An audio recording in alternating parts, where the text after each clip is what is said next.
During the 7th and 8th centuries AD, a powerful new faith was about to change the world, the faith of Islam. Its followers launched a conquest not only by the sword, but with the power of ideas.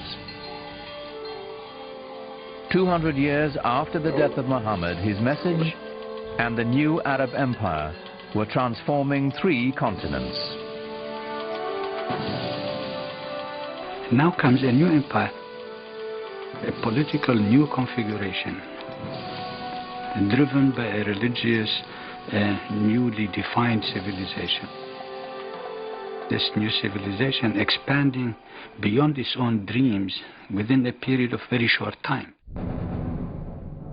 Literally, the largest empire civilization had ever known.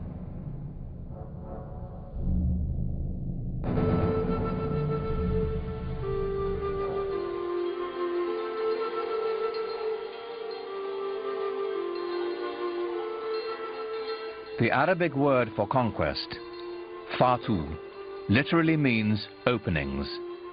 Islam sowed the seeds of its faith to the 4 winds, and a world of opportunities opened before it. But the vast empire's spiritual core remained at its birthplace, the holy city of Mecca.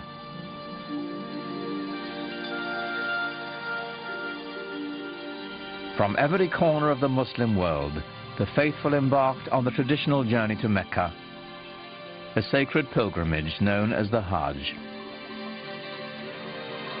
The pilgrimage became a central devotional and ritual feature in Islamic life. In fact, since the life of Muhammad himself, the pilgrimage has symbolized, probably more than any other Islamic ritual activity, unity among all people and equality.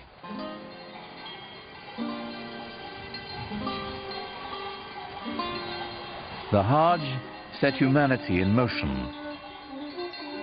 For the first time since the reign of Alexander the Great, cultures and caravans now flowed freely. Borders closed for 1,000 years opened. Both ideas and goods went back and forth over incredible distances. Since every Muslim is enjoined once in his life to visit Mecca, it means that there were caravans carrying goods and pilgrims and ideas and people. And they all met together in Mecca once a year, and then things would radiate back home. So if there was an invention that was discovered in Samarkand, it could be within the year that it would be known in Cordova. Where pilgrims trod, traders soon followed. Muhammad himself had been a man of commerce, and now the spread of his message brought with it the spread of trade and the Islamic way of life. Trade was incredibly important in the Islamic world simply because of its geographical position. It was, and still is, between West, what we call the West, and what people always called the East. So it was a natural land bridge connecting China to Europe.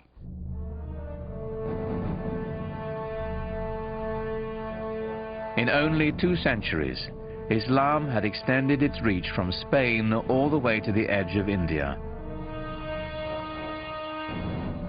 It took nearly a year to travel from one end of the Arab Empire to the other. At its heart was a fabled city of wealth. It was called Baghdad.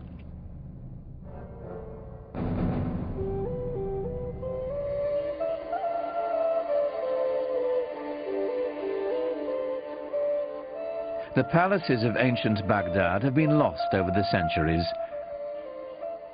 but in its glory, it rivaled ancient Athens or Rome. It was a magnificent architectural achievement, the pride of Islam in a new age. One visitor left this account. All the exquisite neighborhoods covered with parks, gardens, villas, and beautiful promenades are filled with bazaars and finely built mosques and baths. They stretch for miles on both sides of the glittering river. But what made this the greatest city of its time was more than just what met the eye. It was the company it kept. Scholars made Baghdad the jewel of the world. Certainly from the 8th century on, Baghdad was the center of learning in the Islamic world, and all major innovations either came from Baghdad or quickly came to Baghdad because the best people came to Baghdad, the best thinkers, the best philosophers, the best artists. They came in search of answers to pragmatic questions. The empire's meteoric growth had left its new leaders overwhelmed. They had staggering engineering and logistical problems to contend with. Solving them would take the greatest minds of the day. Under the new empire now, you are responsible for public hygiene, you are responsible for the marketplace, you are responsible for goods being sold in the marketplace. All of those require some basic elementary sciences. This new civilization, having a need for science, really stems from the need to run that empire. The best minds rose to the call. The finest were welcomed at a center of scholarship, Baghdad's renowned House of Wisdom. It was a magnet for scholars and intellectuals who came and worked in the academies. There were public libraries associated with the palace, and scholars came from all over the empire. And there were scholars from Iran, there were scholars from Byzantium who came. Some were Christians, some were Muslims, some were Jews. And all of these different sort of threads of human knowledge came together in the city of Baghdad. So the net effect of this is that you've got human individuals from radically different cultural traditions being thrown into the same crucible. The challenge that greeted these scholars was daunting. The great works of the ancients had to be transformed into a wholly new body of knowledge.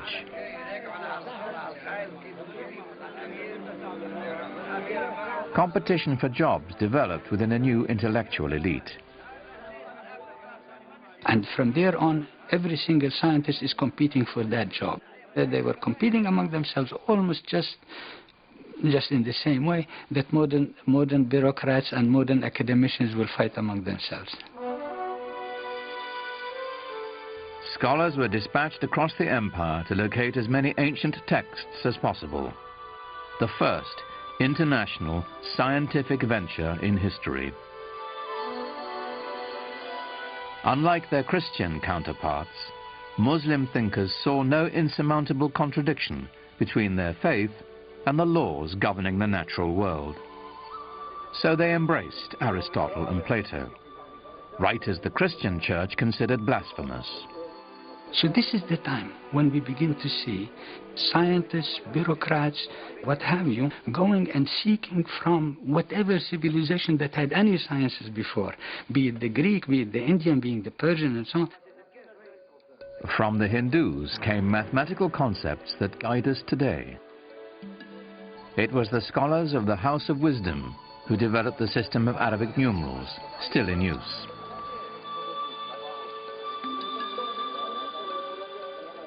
It is they who translated and transformed the writings of the Greeks and made a gift of them to the modern Western world.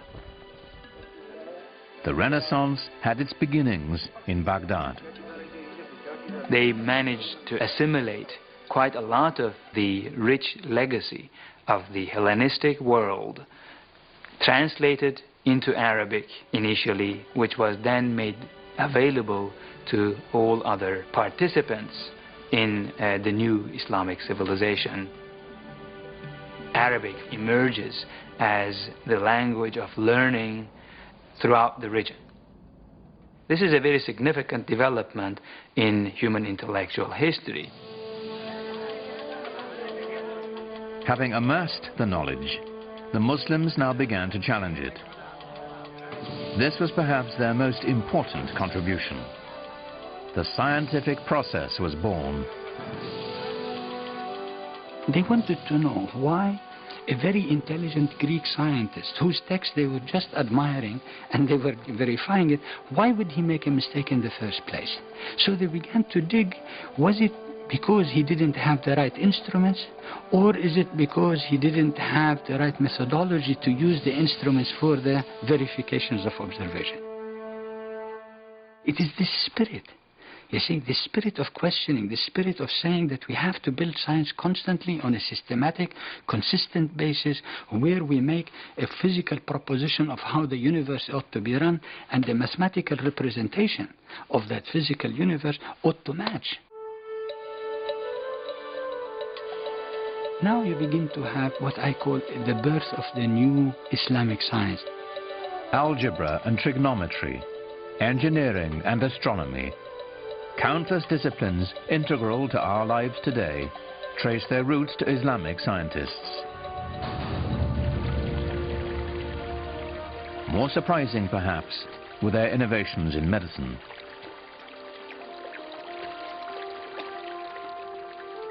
At a time when Europeans were praying to the bones of their saints to cure their illnesses, Muslim physicians developed an innovative theory that disease was transmitted through tiny airborne organisms, the precursor to the study of germs.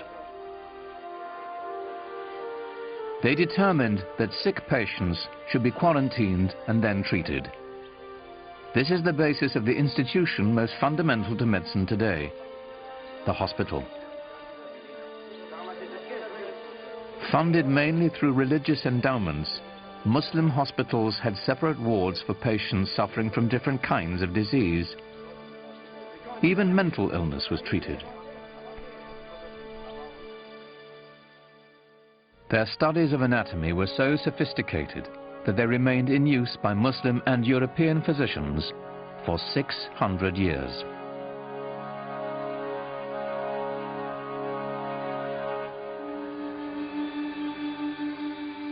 Muslim scientists were especially intrigued by light, lenses, and the physiology of the human eye.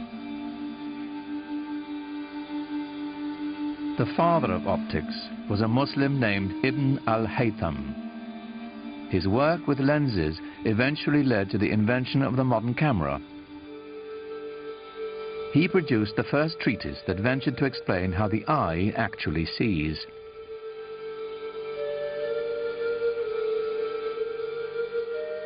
A 1,000 years before the West dared to take up the practice, Muslim doctors were removing cataracts surgically, clearing them from the eye with a hollow needle. But for all this knowledge to transform and illuminate an empire, it had to be copied and shared across 100 different cities in the Islamic world. For this, there was a new invention, one that is still fundamental to learning and knowledge today: paper. Around the year 700-750, when Muslim armies reached Central Asia, they encountered paper for the first time. And very quickly, the Muslim bureaucracy started using paper. You find that, within 50 years it's in Syria, and then a few years after that it's in Egypt, and then it's in North Africa, and then it's in Sicily, and then it's in Spain. And that's where Europe learned to make paper from. They learned to make it from the Arabs. You begin to have people with family names like papermaker. So in other words, not only that paper was available, it must have become a very, very widespread industry. And hence, the acquisition of books must have also become very easy. With the wide use of books and paper, hundreds of scribes, some of whom were women, were kept busy transcribing the translations and new writings of the Baghdad scholars. All of this knowledge that's being acquired from the Greeks and from the Indians and from Central Asia and stuff is all being written down in books on paper, and that these books are being copied and recopied and sent around. We know, for example, that there was a street of booksellers with more than 100 shops, each one with paper and books for sale. And this is a time when, in Europe, a monastery would be lucky if it had 5 or 10 books. While the monks of the West were hoarding their wisdom on scraps of expensive parchment, paper enabled Islamic civilization to spread its newfound knowledge far and wide, creating a single community linking 3 continents. So the chief distinction, therefore, of Islamic civilization, in addition to the fact that it made new leaps of originality, new transformations in traditions of learning and everything else possible, is the fact that it enabled human beings to consider the possibility of thinking about the globe as a single unit, humanity. In all the broad empire, there was one place the Christian world could experience the lifestyle Muslims now took for granted: southern Spain.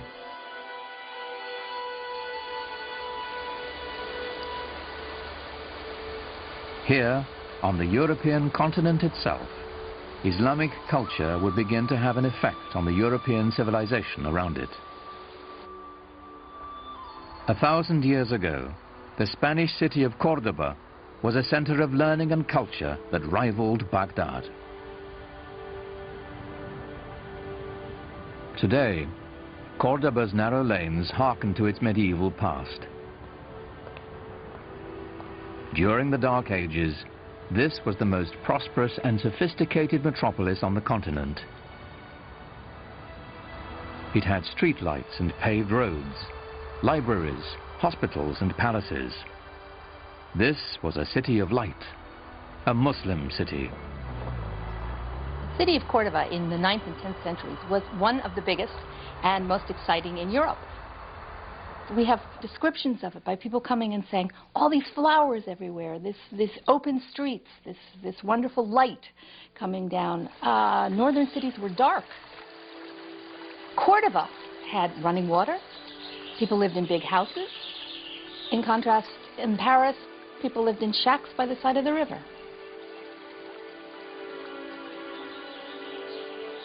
The glory of medieval Cordova is here, in what is now the great Roman Catholic cathedral in the middle of town. But the Cordova Cathedral of today began its life as a mosque, one of the grandest of the Islamic Empire. The Great Mosque in Cordova was simply the biggest mosque in the biggest city in southern Europe.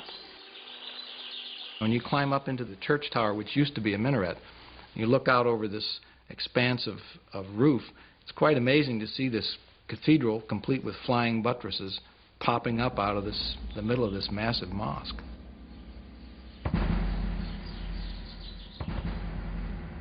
Many people came to visit it to view the wonders of the mosque, which had rib vaulting, the kind of vaulting which is like this, and which 100 years later, by a mere coincidence you might think, but not at all a coincidence, appears in the Gothic cathedrals of Northern Europe, in Lincoln Cathedral, in Chartres Cathedral in France. Where does that come from? Obviously influenced by the Great Mosque of Cordova in the south of Spain. For the occasional European Christian traveler, Cordova was their one opportunity to glimpse the Islamic world. What they saw was shocking. Most of Europe at that time languished in poverty and squalor. Cordova was a pageant of prosperity and enlightenment. In the 10th century, there was a Saxon nun with the unpronounceable name of Hrotswitha, who called medieval Cordova the ornament of the world. She was very, very taken with the place. And there you are, she's a Christian nun.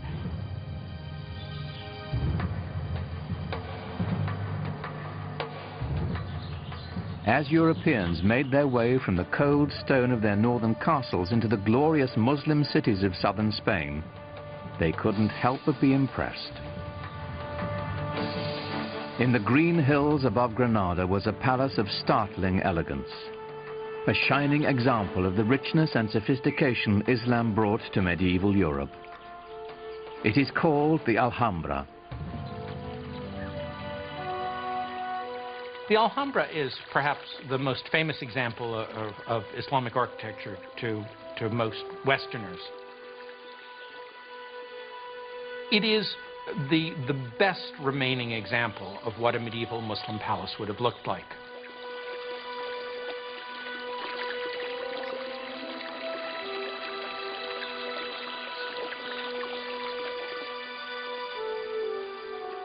Echoed in the finely carved geometric plasterwork and marble pillars is a vanished lifestyle of extraordinary luxury.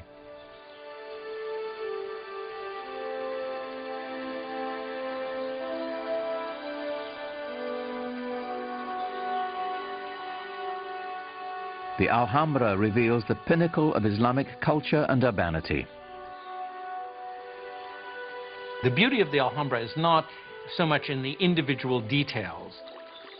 No, it's more the combination of everything. That is, this wonderful sort of orchestrated interplay of different textures and surfaces, of light and space and water playing inside and outside of buildings.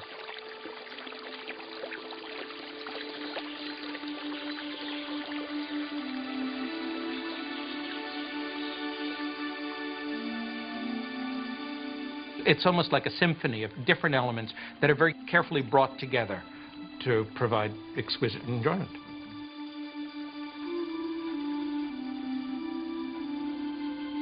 Here, the Muslim elite relished the good life. Reposing on lush carpets, surrounded by perfume and music, the privileged few debated the nature of God, the subtleties of Greek philosophy, or the most recent mathematical revelations from India, while they dined on spiced delicacies served on Chinese porcelains.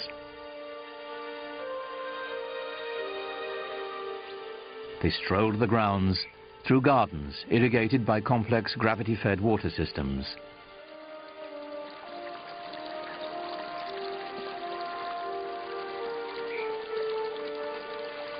How far Muhammad's followers had come from the life of desert nomads. How distant they felt from the rest of the European continent they now shared. Christian Europe, due north, was struggling on through the Dark Ages.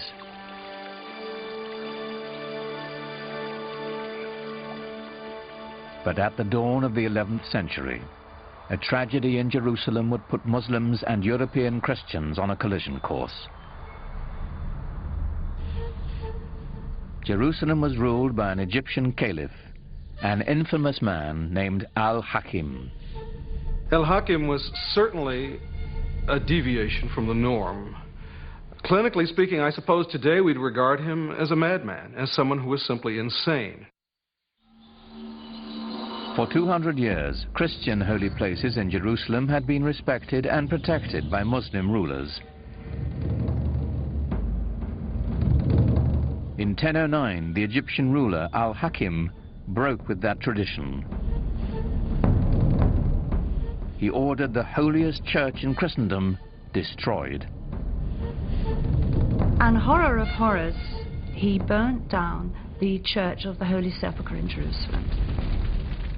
Now, nobody knows quite why he did it, and you can have your own theories about it, but the fact of the matter was that that sent shivers of terror and anxiety through Christendom. In a way, of course, Al-Hakim was the one exception that proved the rule for Christians that Christians had been speaking of for centuries, of Muslims as intolerant, mad, slavering heretics who simply could not be expected to abide by the rules of civilized human beings.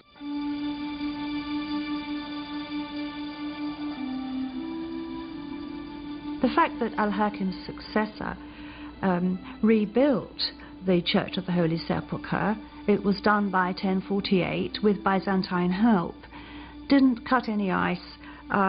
There was this perception now that things were not going well in the Holy Land.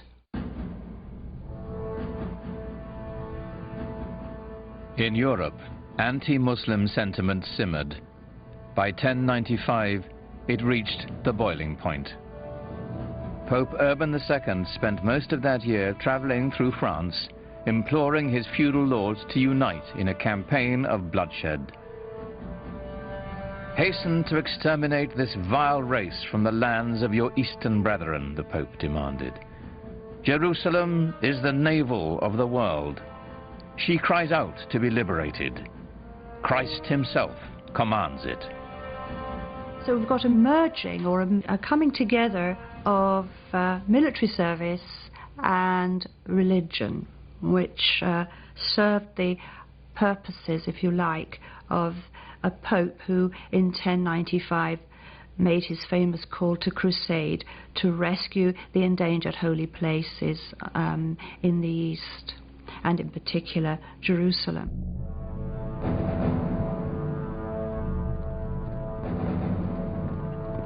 In 1097, Muslim shepherds in Syria caught their first glimpse of a sight that would soon strike terror throughout the Holy Land. When the Crusaders struck, by sheer chance, the Arab Empire was at its most vulnerable, broken into feuding kingdoms and petty dynasties.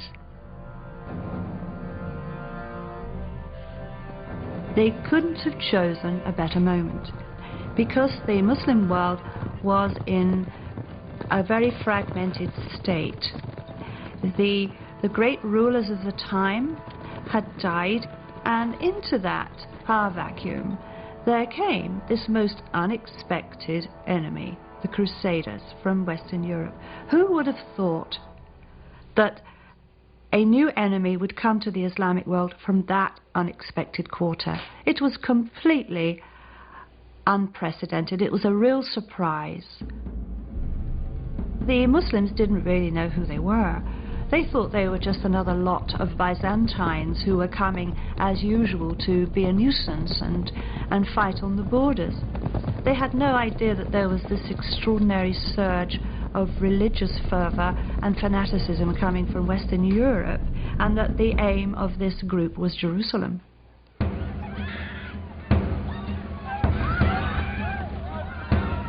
History is haunted by days of incomprehensible horror. Few are darker than July 15, 1099, when the Crusaders entered Jerusalem.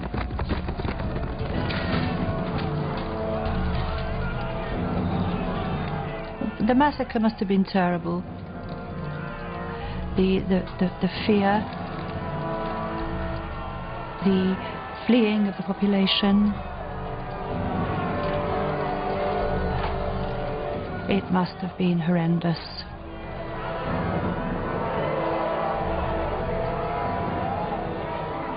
From a letter to the Pope from the Crusaders.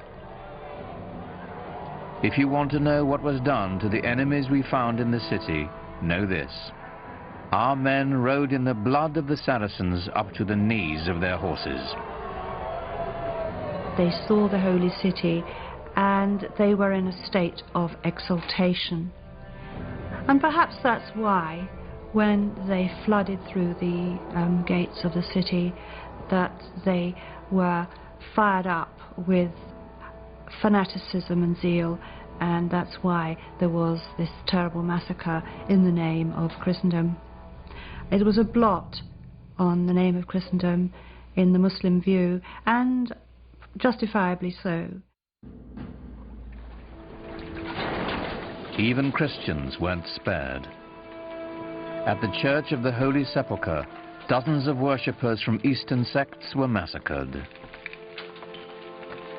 To the Crusaders, they were nothing more than foreigners. The Christian chronicles record the carnage.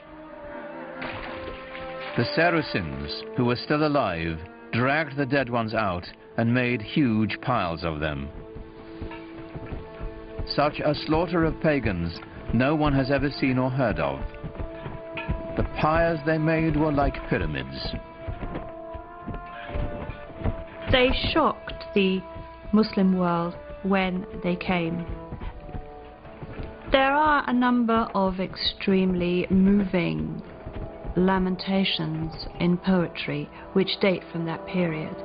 And the Arab poets of the time talk about the feelings of anguish and terror which the Crusaders, or the Franks as they're called in the Arab sources, caused the local people, the old women, the young girls, those who are cloistered away in their houses are trembling with fear. The whole imagery is that of the rape of their land and the terrible impurities caused by these barbarian infidels coming into their sacred space. We have mingled blood with flowing tears, and there is no room left in us for pity. To shed tears is man's worst weapon when the swords stir up the embers of war. When blood has been spilt, when sweet girls must hide their lovely faces in their hands for shame.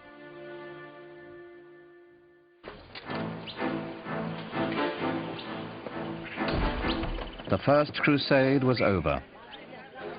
Of the 100,000 men who began the campaign, most would eventually return to Europe, having had only a glimpse of Muslim life.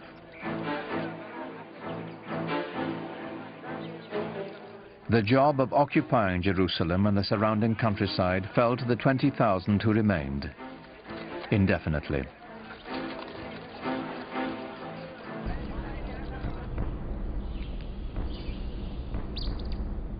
To secure their occupation, the intruders did here what they had done in Europe. They built castles.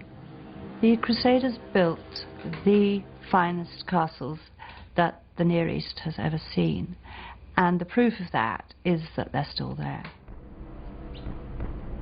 When everything else may have faded away, the Crusader castles remain a living testimony to their presence. And Crac des Chevaliers in Syria is the Crusader castle over them all. It's very, very big, it's strong, it's impenetrable. It's a living example of the way that a number of the Crusader castles couldn't be taken by siege.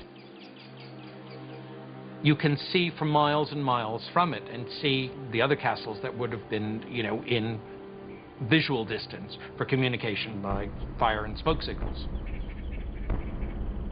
It's got, you know, all the accoutrements of a good medieval castle, with battlements and turrets and places for pouring boiling oil and other liquids down onto the enemy. But inside that castle, what was life really like? It wasn't merriment and festivity, it was constant fear. You had to be on the lookout in case someone was trying to mine the castle or to climb over the walls with scaling ladders. The people outside, the population, the local peasantry, they were not friendly, so you had to watch their movements all the time. It was a terrifying place. The Crusaders made treaties and broke them. They harassed the traders who passed by their castles. As they raided caravans, the Crusaders learned of a luxurious lifestyle unheard of in Europe. Well, materially, the Crusaders were just blown away by what they found in the Middle East, and they took a lot of it back with them. Inlaid metalwork, textiles, silks, things like that they had just never seen in such quantities before. The good life. These things they brought back to Europe, some as souvenirs, and in fact there was a whole industry that developed in the Middle East of providing souvenirs for the Crusaders to take back.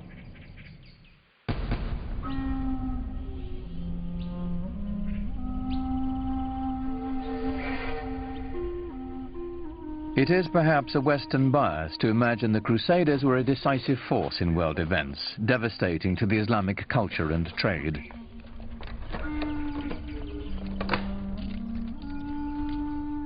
The truth is, while the knights of the Crusades were bunkering down in their castles, Islam was spreading its influence and flourishing. Muhammad's message rang out as clear and strong as it ever had. Allahu Akbar!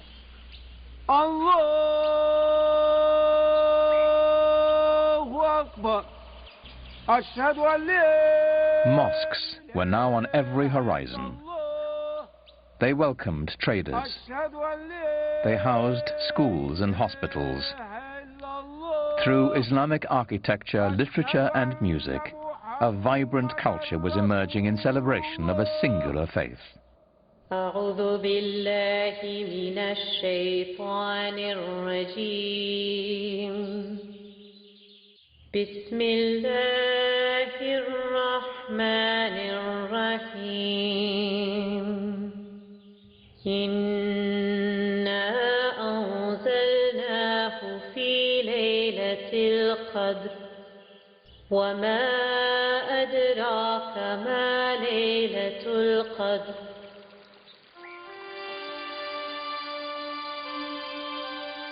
Faith had launched an empire. Culture was now enlightening it. But ultimately, what united it was trade. For the Muslims, trade, like science, brought innovation.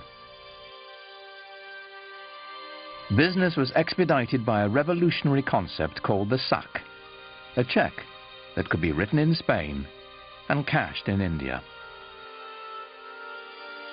Writing a check assumes that someone's going to honor it and cash it at the other end, and that if you give the money or you have the money in one place, that someone will say, I have access to that somewhere else. So this implies that you have some kind of central bank or central loan organization who's going to be good for the money. So it frees up your ability to travel.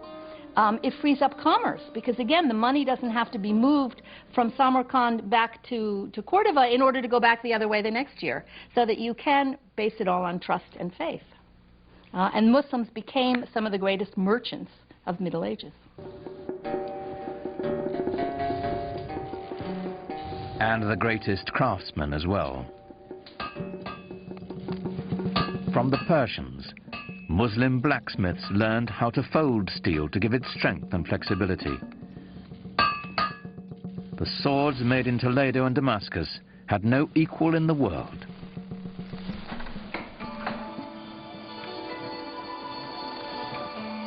But the economic backbone of Islam's expanding wealth was textiles. The demand for the products of Muslim looms was enormous, for cashmere, cotton and silk. Textiles were simply the gas and steel industry of medieval times, because you have to think of textiles not only as growing the plants, but making all the dyes, and it was the dyes that were particularly expensive and imported the farthest. And then you need all the fixtures and mordants and equipment for looms, and then you need to transport these textiles. So collectively, the industry of making and transporting textiles was the mainstay of the economy.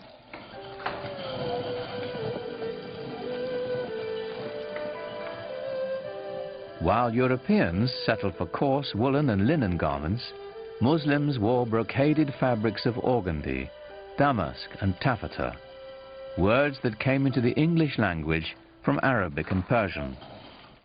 The fabrics that were produced in the Islamic world were among the finest ever produced. And they were made of not only plain linen or cotton, but also very, very fancy silks, cloth of gold where silk thread is wrapped with gold, and with very, very complicated patterns.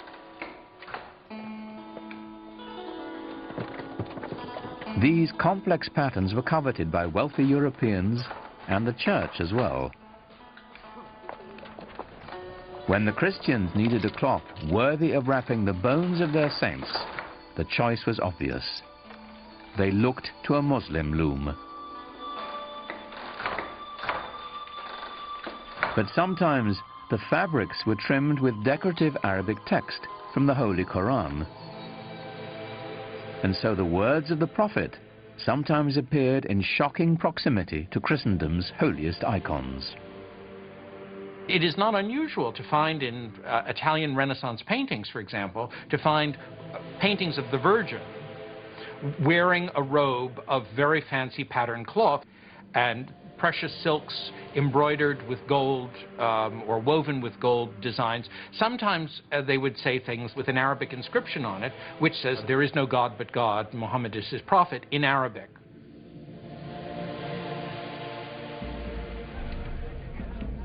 After almost 100 years of broken treaties and sporadic fighting, the Muslims reached a turning point in their struggles against the Crusaders. It came in the person of one of Islam's most celebrated figures. His name was Salah ud-Din, but the West would remember him and come to revere him as Saladin. There is certainly one thing that we must recognize about Saladin, and that is that he was successful where many others of his faith and of his part of the world had not been. That he possessed one unusual feature, in addition to his intelligence and his robust physical strength. He certainly seems to have been a great inspirer of his military followers. In 1187, Saladin amassed an army of 12,000 mounted warriors and lured the Crusaders out of Jerusalem onto a plain between two hills called the Horns of Hattin.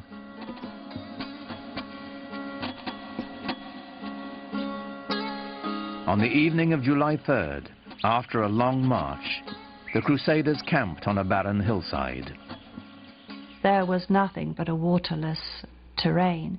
And we're talking about July, we're talking about the Middle East, we're talking about incredible heat and no water. As dawn approached, Saladin's men set fire to the tall grass, and a strong wind carried the flames into the Christian encampment. And very soon they found themselves surrounded, as in the Muslim tactic, by their enemy. And panic set in.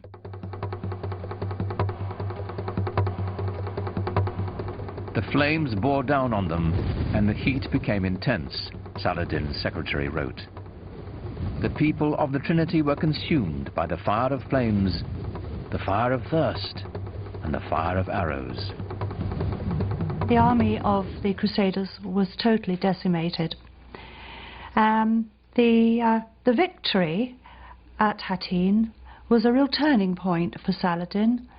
It meant that he could then proceed to take Jerusalem later on that year. 3 months later, Saladin entered Jerusalem. For the first time in almost a century, the call to prayer floated over the holy city once again. Allahu Akbar, Ashhadu an la ilaha illallah, Ashhadu an la. And yet, remarkably, Saladin leveled no retaliation against Christians or their holy places. In the Church of the Holy Sepulchre, Mass was celebrated as usual. Saladin also decreed that Christians who wished to could leave the city with their property. Those who chose to stay would be allowed to worship freely. When his reputation reached Western Europe of the way he had behaved in Jerusalem over the conquest, he gradually became the most famous Muslim of all time. Saladin's victory did not put an end to Western aspirations in the Near East. Other crusades would follow, though, as with the first, they would hardly have an impact on the larger Islamic culture. The Crusaders would eventually be driven from their citadels along the coast and return to Europe. Their only lasting legacy, a few abandoned castles. But the returning Crusaders found themselves changed by their contact with Islamic culture. The long-term impact on European life would be profound. They were just amazed by the material culture that they found there. I mean, the quality of the merchandise, the quality of the goods was far better than anything they could find at home, and they brought it home with them. They came back, for example, with a taste for highly spiced food. They imported pepper and cinnamon and other Oriental spices because their taste buds had been whetted by a different cuisine. We know that they found out the delights of using soap when they were in the Middle East, and it would appear that that caught on back in Europe. After the Crusades, many Europeans were far more open to the ideas of what was going on to the east, what was happening in other parts of the world. They simply couldn't be as insular as before. Lots of people were open to, well, what's out there? Let's explore this. Let's see this. New intellectual thoughts. Let's see what these people are writing. Let's learn languages. This is when people start to learn Arabic slowly in the West. As the barrier of language dissolved, ideas born in the great Muslim cities began to filter into Europe, ideas that would forever change Western thought. The great Italian theologian Thomas Aquinas used the writings of the Muslim philosopher Averroes to justify the clear separation of faith and reason, a Muslim ideal that formed the basis of all scientific inquiry and led to the European Renaissance. Averroes himself appears in Raphael's classic Renaissance painting of great Western thinkers. Here, alongside Plato and Aristotle, stands a vivid reminder of the debt the world owes Islam. The scope of Islamic civilization has now reached levels which certainly were not accomplished by any other civilization, known civilization of the world. It actually unified parts of our globe in ways that had not been witnessed before. But this golden age of Islam was not to last.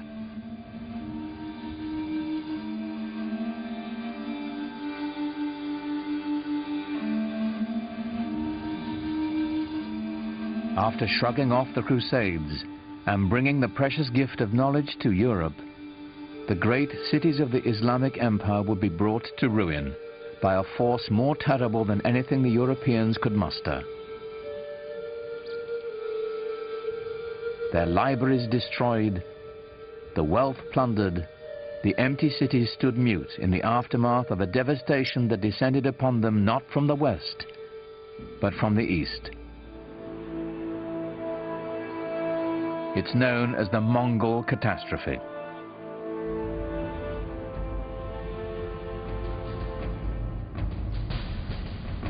The Mongols were Turco-Mongolian nomads from the steppes of Central Asia. In the 13th century, they rampaged across much of Eurasia between the Ukraine and China. It wasn't long before they entered Islamic Persia.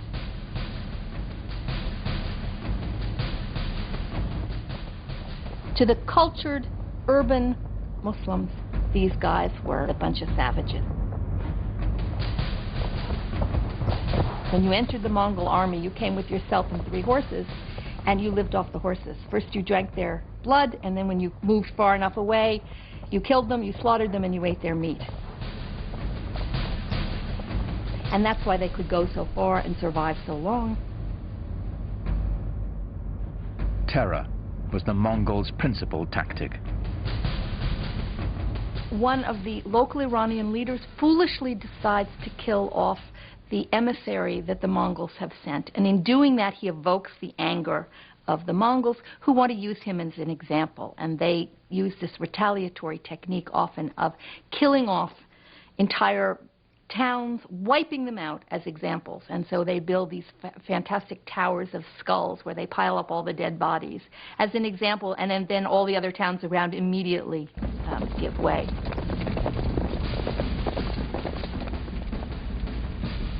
City after city fell before them. It was only a matter of time before they reached the center of Islamic power.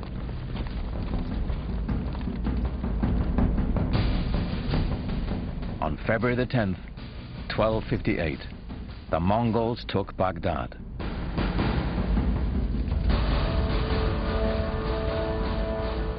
According to the Arab chroniclers, the Mongols put Baghdad to the torch and killed 10,000 inhabitants. Mosques and libraries, the collected knowledge of centuries, were all set ablaze.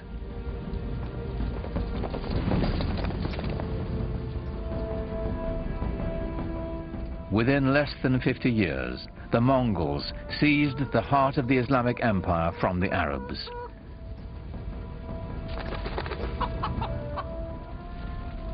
Islamic civilization seemed poised for destruction, lost to posterity. But then something remarkable happened. While the consensus of opinion is that the Mongols were a devastating force, I personally feel that they also had a very positive effect on Western Asia and the world of Islam. They opened the world tremendously. Allahu Akbar, Allahu Akbar. And historically, the most significant thing about the Mongols for us would be that they became Muslims, most of them, in the end. Converted to Islam and then became, after being these tremendously destructive forces, some of the greatest patrons of the arts and letters in all of Islamic history.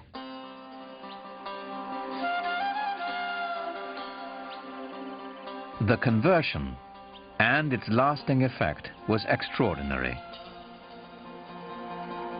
Within a decade, the Mongols had gone from building towers of human heads to building mosques glorifying God.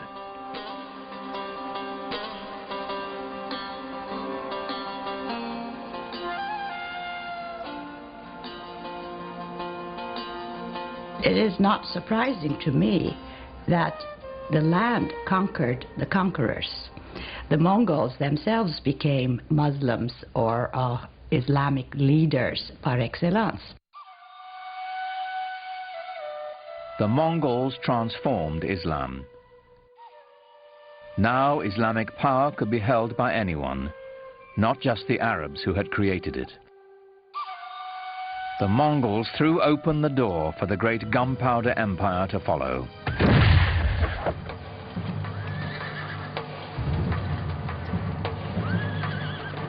The empire of the Ottoman Turks.